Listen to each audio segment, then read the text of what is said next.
for our first experiment, I want to do something kind of simple. So I have this air-filled balloon and this water balloon and this flame. And we're going to put one balloon at a time over the flame, and we're going to see what happens. And you actually might be kind of surprised. I know I was. And then the reason that it happens is even more fascinating. But, as you know, safety is first. For this experiment, we will be working with flame, so it's very important that you have something long sleeve and that can be taken off quickly. And as an extra precaution, I will be putting on my safety goggles.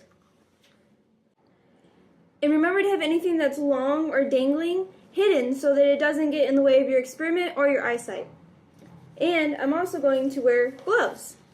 You can never be too safe or cautious. One last thing before we begin.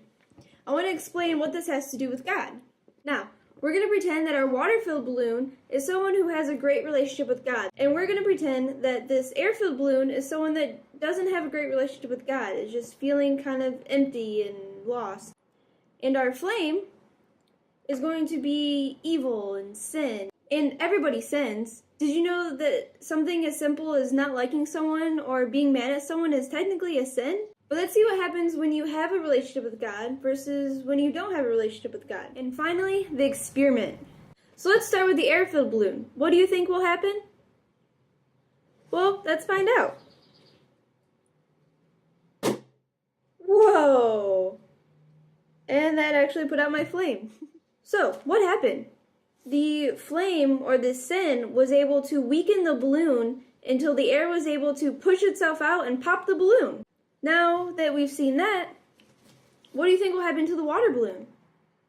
Do you think it'll pop as well? Let's find out.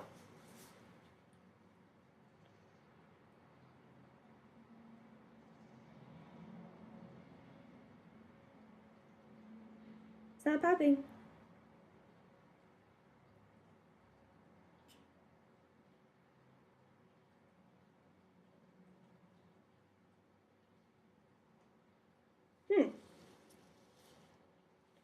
Why do you think that the water balloon isn't popping? You see, the water inside is actually absorbing all the heat from the flame and is protecting the balloon. Same as having a relationship with God can protect you from the evils and the sin. Now, you can even further this experiment by seeing how long you can hold the water balloon over the flame before it pops.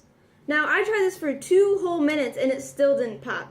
I would suggest doing this outside, just because you don't want water all over your house. I assume that it will pop eventually, but see how long. Well, that wraps up our first experiment. I hope you guys learned a lot, and I had fun. I hope you guys too, and until next week.